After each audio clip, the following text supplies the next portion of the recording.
Yuk dapatkan pahala jariah dengan berwakaf di Badan Wakaf Al-Quran. Mari ikut aktif membantu share dan membagikan informasi ini sebagai amal kebaikan Anda. Assalamualaikum warahmatullahi wabarakatuh. Waalaikumsalam warahmatullahi Sahabat wabarakatuh. Viva TV ya, dan seluruh apa channel apa nih Pak Arif?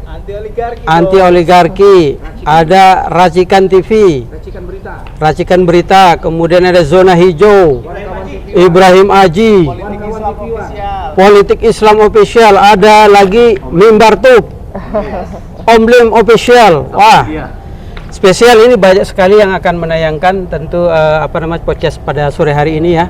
Saya lagi ketemu dengan Ibu Leni ya. Ibu Leni ini adalah salah satu wali murid yang ada di pondok pesantren yang lagi viral nih. Ex wali murid ya. Wali santri ya. Jadi ini kan kita tahu belakangan ini tentang lagi dibicarakan masalah pondok pesantren Al Zaitun. Bahkan kemarin itu ada demo besar-besaran di sana ya kan. Saya lihat memang luar biasa ini. Jadi apa yang kita lihat memang banyak keanehan ini Bu Leni ya. Di Al Zaitun. Sebelum saya mulai, apa kabar Bu Leni? Baik, alhamdulillah. Oh iya, Bu Leni ini agar terkonfirmasi kepada sahabat yang di seluruh tanah air, ya kan? Tentu ini kan kepingin tahu nih, gimana sih ceritanya?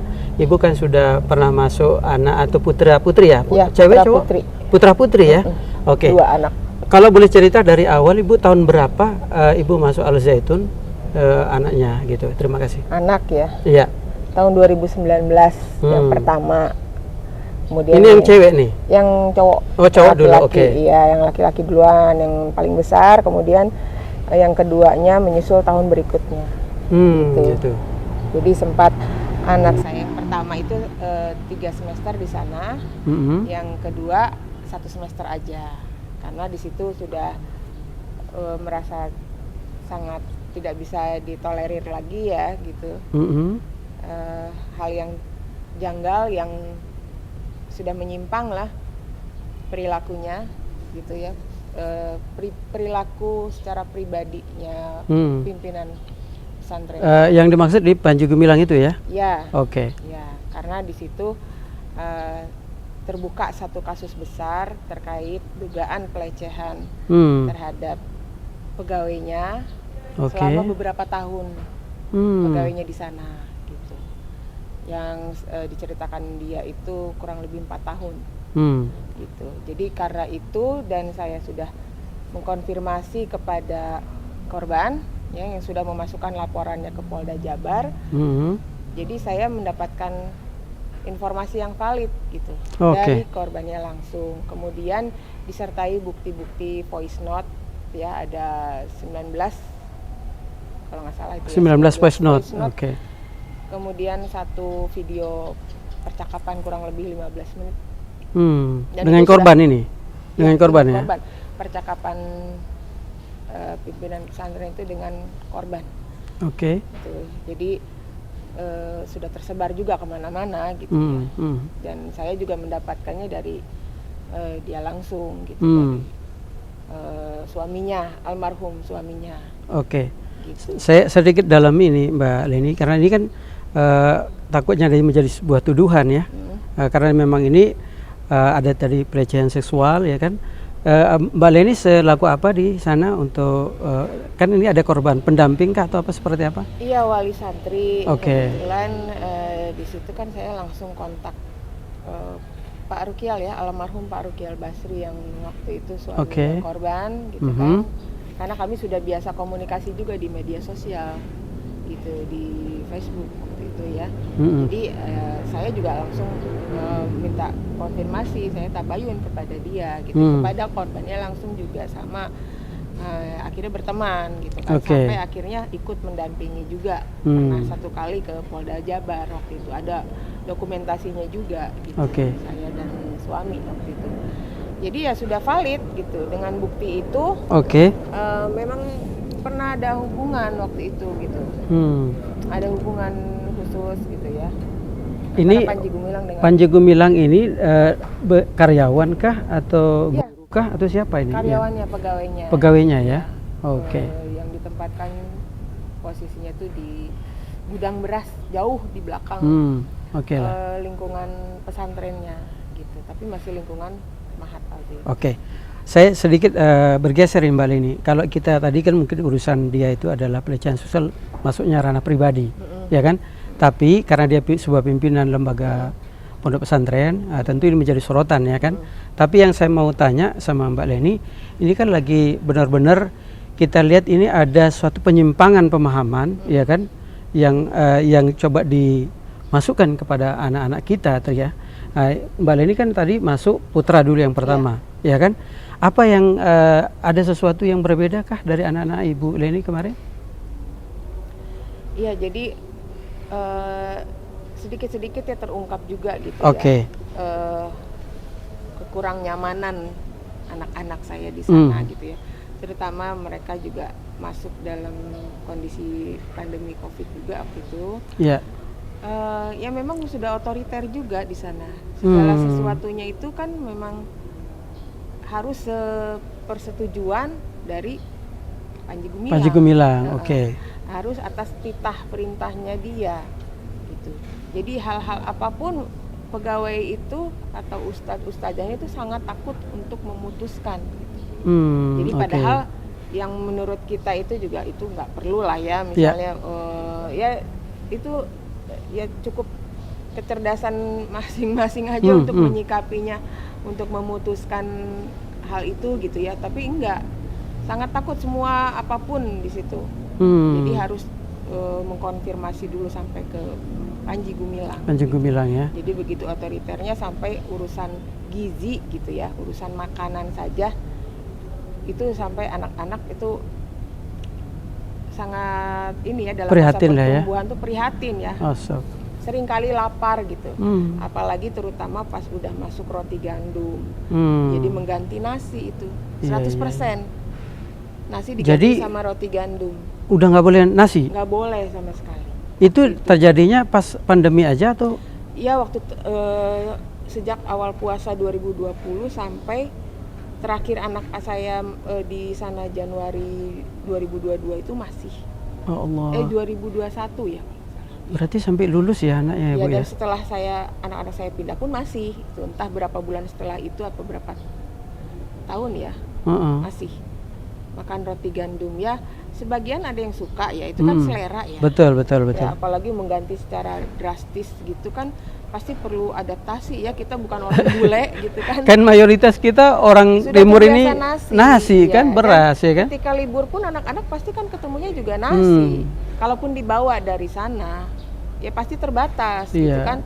Masa kita kemana-mana bawa roti gandum gitu kan. Dan ini berkaitan dengan asupan gizi juga, Bu, ya kan, kasihan anak-anak kita kan. Dan terbukti memang setelah saya bawa ke dokter ahli gizi merosot gitu. Bisa dinilai ya kurang gizi sampai diresepkan inilah tambahan nutrisi gitu, suplemen untuk mengupdate ininya gitu, berat badan. Saya sedikit ini Bu, biar saya. Apakah ada sesuatu yang contoh nih, lumrah kita mau sholat misalnya gitu kan, atau mau kita ritual ibadah lah ya kan, apakah ada hal yang aneh yang dia lakukan di luar kebiasaan kita umat muslim sama anak kita? Terakhir kemarin, yang kemarin itu kan menempatkan istrinya di saf depan. Bukan, itu viral ya, itu viral memang kita lihat ada yang khotib perempuan ya kan. Kemudian yang tadi ada orang non muslim juga sholat bareng kita yang duduk itu ya, kemudian ada perempuan di depan. Nah maksud saya nih khusus untuk putra putri ibu nih, Bu Leni, ada sesuatu gelagat yang berbeda dia lakukan. Contoh misalnya, ibu nggak boleh saya dicuciin baju nih karena ibu masih haram gitu, atau apa, itu ada nggak tindakan-tindakan seperti itu? Karena memang ada informasi yang kita dapat ini agak menyimpang nih di Al-Zaitun. Coba Bu Leni. Ya, jadi banyak juga yang pada saat waktunya sholat berjamaah itu nggak ikut gitu, nggak ikut sholat berjamaah. Nggak diwajibkan gitu ya? Sebenarnya diwajibkan, tapi ya itu kadang senioritas gitu ya. Jadi adik-adik senior juniornya diwajibkan gitu, seniornya nggak semua gitu, semua ikut. Dan pada saat jam sholat juga ya pernah juga gitu kan, masih ada aktivitas di sana gitu ya. Lazimnya pesantren biasanya kan serentak gitu ya. Iya, semua bareng lah kalau udah azan gitu ya. Nah, ini enggak gitu. Oh gitu. Terus juga ada yang waktu itu di sana dilakukan itu puasa Topo Broto. Puasa Itu apa? Puasa Topo Broto. Jadi baru dengar gitu. iya itu istilah yang ya, Puasa Topo Broto. Dia suka sensasional memang menciptakan sesuatu yang berbeda dengan kebanyakan ya. Iya. Gitu. Tapi dasarnya juga ya nggak jelas gitu. Oke. Itu puasa tiap hari gitu. Nah, itu bukan misalnya mengambil puasa Senin Kamis yang atau sudah puasa lumrah Daud dalam- ya kan, umumnya kita puasa Daud ya kan. Itu paling parah-parahnya gitu ya, yang intens sekali kan puasa Daud ya. Iya. Ini enggak tiap hari gitu kan, kecuali hari Minggu kalau nggak salah ya itu. Oke. Jadi ya sampai saya lihat memang kurus-kurus gitu. Ya Allah. Karyawan itu kasihan karena kan di sana aktivitas juga padat. Jarak dari satu gedung ke gedung lain itu kan butuh Jauh. jalan kaki jauh. Jauh gitu benar, ya. karena luas banget ya. Anak-anak juga ada yang ikut itu puasa itu. Gitu. Ya kalau di luaran kan untuk kesehatan sekarang kita dengar puasa intermittent itu ada waktunya gitu kan, jam berapa gitu siang udah berbuka gitu kan. Atau puasa wajib aja kan kita 1 bulan aja. 1 bulan Ramadan aja iya, kan. 1 bulan aja. Ini kan terus menerus gitu. Aneh Selama juga ya. beberapa bulan itu kan aneh. Gitu. Dan itu sudah dikritisi juga ya tetap aja begitu gitu pada saat itu. Betul Mbak Lini. Jadi gini, Mbak ini kan mungkin kan Mbak pasti ada punya grup waktu jadi wali murid. Ya. Pasti kan ada grup WA wali murid. Ya. Iya kan biasanya gitu. Apakah ada keluhan-keluhan yang pernah Ibu di luar yang asusila tadi? Ada keluhan-keluhan nggak dari yang lain? Ya ada. Ya contohnya yang sejadah itu kan diwajibkan untuk beli sejadah seharga 1.500.000. Sejadah? Ya, sejadah yang di apa istimewanya? Ya itu makanya karena untuk menunjang pembangunan di sana mengejar target penyelesaian pembangunan. Tapi kan itu dia di sana itu ya condong memang kayak mewajibkan gitu ya Bu ya. Gitu. Jadi mesti wajib semua wali santri itu yang memang orang dalam gitu ya. Iya. Wajib membeli bahkan untuk orang tuanya, mertuanya, atau saudara itu selalu dianjurkan untuk dibelikan, dibayarkan juga. Ada yang sampai ngambil 6 atau berapa. Ya tapi kadang itu tuh jadi seperti lomba-lomba untuk apa ya? Ya show off lah. Show off ya. Lo donatur berapa, nyumbang berapa ya kan? Terlihat baik di mata pimpinan gitu. Jadi ya cenderung memaksakan, tapi uangnya juga didapat dari cara-cara yang diperoleh dari yayasan-yayasan sosial. Gila ya. Itu saya tahu karena saya sempat juga sempat juga ada ikut aktif di yayasan sosial. Ya ternyata kok nggak fair gitu. Udah misalnya relawannya itu dapat fee misalnya 20% apa ya itu dipakai sebagian untuk infak gitu ya. Tapi di luar itu pun yayasan masih ditarget untuk setoran. Setoran ke sana gitu. Jadi maksudnya dia ada yayasan dibangun oleh Al Zaitun untuk mencari dana di luar. Nanti dana itu dimasukin ke Al Zaitun gitu ya? Ya, setoran melalui ininya, strukturnya gitu. Untuk mencapai berarti ngalir dana ke sana semua ya, Bu ya? Ya. Nah, kalau kita bicara dana, seharusnya kan tidak pantas terjadi hal yang seperti tadi. Maaf, kalau untuk yayasan sosial nggak semua ke sana, tapi mereka melaksanakan juga program mereka, misalnya merenovasi musola, masjid yang sudah tua gitu. Kebanyakan tuh di Banten ya. Ada peruntukan lah dananya ya. Ada, tapi ya itu sudah tercapai pun masih dibilang kalau ke donatur ini masih tercapai 30%, 50% padahal sudah 100%. Jadi masih terus jadi diulur-ulur pembangunannya. Soalnya gini Mbak Lini, kalau kita lihat Al Zaitun itu di luar sana kan sekolah eksklusif, sekolah bonafit, sekolah yang berkelas. Orang masuk sana ya kan? Iya kan? Bayangkan aja berapa ratus hektar itu lahannya kan. Makanya tadi gedung ke gedung itu pasti ya cukup lumayan ya, jauh ya kan. Nah makanya yang kita heran sampai tadi terjadi bahwa anak dikasih gandum nggak beli nasi kan, saya nggak masuk akal. Yang kedua, beli sejadah dengan nilai yang gila ya kan, fantastis banget, 1.500.000 sejadah biasa kan. Terus ya kemudian kan? juga dari segi kesehatan juga memaksa vaksin influenza. Sudah beberapa tahun waktu itu sejak COVID ya. Karena asumsinya Panji Gumilang itu pintu masuk COVID itu dari flu katanya. Jadi harus vaksin semua. ikhtiar dengan vaksin flu. Asumsi dia itu vaksin flu bisa menangani ini COVID gitu. Padahal kalau kita bicara kesehatan, kita kan dari kecil ada polio kan, ada disuntik vaksin kita kan, anak-anak kan di rumah kan, ya umur balita kan, sudah ada, seharusnya ngapain? Ya logikanya begitu Mbak Len, iya kan? Ya ini maksudnya gini, itu kan asumsi dia gitu, sedangkan dari segi ilmu kesehatan aja juga belum mengatakan itu gitu. Dia dasarnya dari mana gitu kan? Dia tidak mengetahui secara keilmuan mengenai penanganan COVID ya, yang waktu itu marak gitu ya, tapi diwajibkan.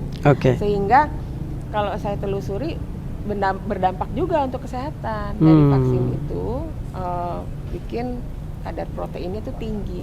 Asam urat yang saya perhatikan itu yang kena vaksin influenza itu suami dan anak saya. Itu tinggi kadar asam uratnya jadinya. Setelah itu gara-gara divaksin itu ya. Kami perhatikan sejak vaksin itu. Kemudian juga memaksa vaksin COVID juga di situ wajib semua gitu ya, sampai ke booster gitu. Iya, jadi padahal kalau kajian saya dan teman-teman juga ada juga bahwa itu tidak diperlukan untuk dipaksakan gitu. Jadi kesehatan orang kan nggak bisa dipukul rata. Betul, pasti beda setiap antibodi setiap orang ya kan. Tapi karena udah doktrin Sami'na wa Atho'na sampai ke kesehatan pun intervensi dia gitu. Intervensi, makanya itu juga salah satu alasan saya untuk menarik anak ya, betul. Karena saya tidak setuju. Nah, berarti yang itu 4 tahun semua ya? Berapa tahun anak-anak Bu? 1,5 tahun ya. Yang terakhir? Yang pertama. Yang pertama. Itu cuma setengah tahun ya, 1 semester. Alhamdulillah ditarik semua sekarang ya? Sudah, dan kondisi kesehatannya juga ya sangat buruk ya. Gatal-gatalnya tuh sampai borokan gitu loh. Aduh. Itu parah sekali gitu, dan nggak tahu kami karena komunikasi waktu masa COVID itu sangat terbatas untuk orang tua. Susah sekali untuk bisa berkomunikasi dengan anak gitu ya, karena di sana juga membatasi juga gitu untuk bisa komunikasi dengan orang tua. Bahkan makanan pun saya sudah kirim pun jeruk gitu ya, padahal sudah dicuci, dielap, dikeringkan, itu ditolak. Sampai di foto anak memegang kardus jeruk itu dibalikin. Iya. Wah gila benar. Dibalikin. Jadi itu kan perbuatan yang mubazir ya. Iya. Dan makanya itu tidak pantas ya, harusnya kalau udah sampai di sana dihargai lah, dimakan gitu ya. Karena itu buah-buahan kan untuk menunjang kekebalan tubuh juga. Saya sedikit cerita Mbak Leni. Saya kan punya adik, rata-rata itu adik saya mondok Situbondo ya. Di Situbondo itu Salafiyah Syafi'iyah itu dari SMP sampai dia kuliah, sampai dia hafiz Al-Quran. Yang namanya anak santri itu kalau dikirimin sama orang tuanya pasti senang banget. Iya, wah adik saya dikirimin sambal dari Lombok, ya kan, dikirimin makanan dari Lombok, itu senangnya. Nah kalau ini ditolak, piye? Ya kan? Itu udah higienis, udah kita bersihin. Iya. Nah kan nggak logis gitu loh. Iya, itulah otoriternya di sana begitu, nggak mau tahu. Bahkan saya sempat datang ke sana pun pas itu waktu itu bawa buah ya. Malam sampainya di sana. Saya sendiri berkendara ke sana gitu. Ditolak juga gitu. Jadi memang saklek gitu. Saya mungkin kesimpulan Mbak Leni, ya kan? Karena kita tahu ini lagi berproses secara kasus hukum. Kemarin juga pimpinan Al-Zaitun Panji Gumilang kan sudah menghadap ke MUI memberikan keterangan ya kan, kemarin terakhir ya, kita nggak tahu seperti apa. Apa Kementerian Agama? Kemarin kalau saya dengar di salah satu media itu di MUI, tapi mungkin Kementerian Agama juga, kita nggak tahu ya. Nah kesimpulan katanya nggak mau ketemu kalau sama MUI. Udah ketemu kemarin, udah.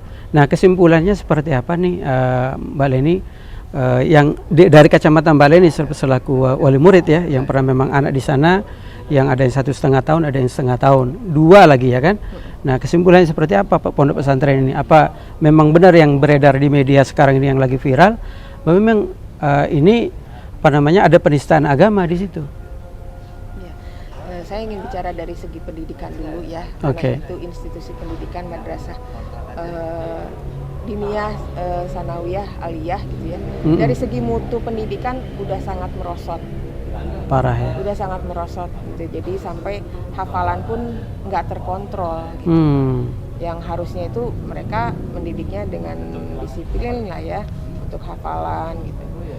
Itu mutu akademis juga sangat jauh, outputnya juga untuk masuk ke universitas yang cukup bagus itu susah gitu ya, karena nilai tadi ya. Ya, dari mutu pendidikan ya.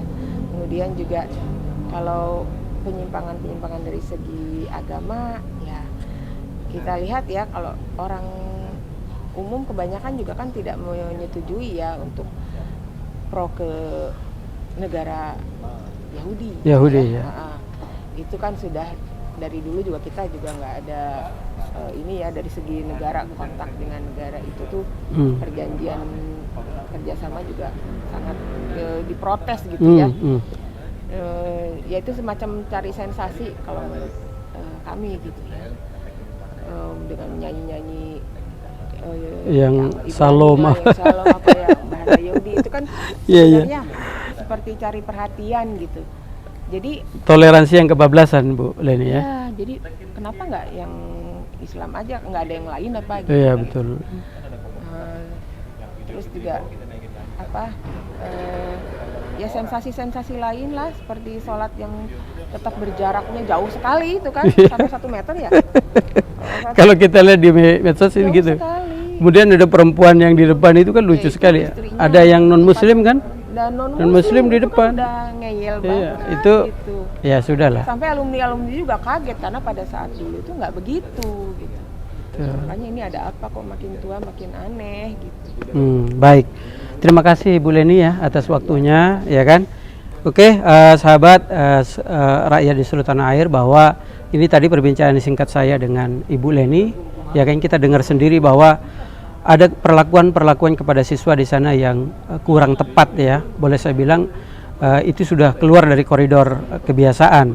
Contohlah tadi tidak boleh makan ya kan nasi ya kan, yang ada boleh adalah gandum, kemudian dikirimin dari orang tuanya ya kan, makanan yang sudah jelas-jelas buah higienis apa ditolak. Nah, ini kan buat saya nggak masuk akal gitu ya.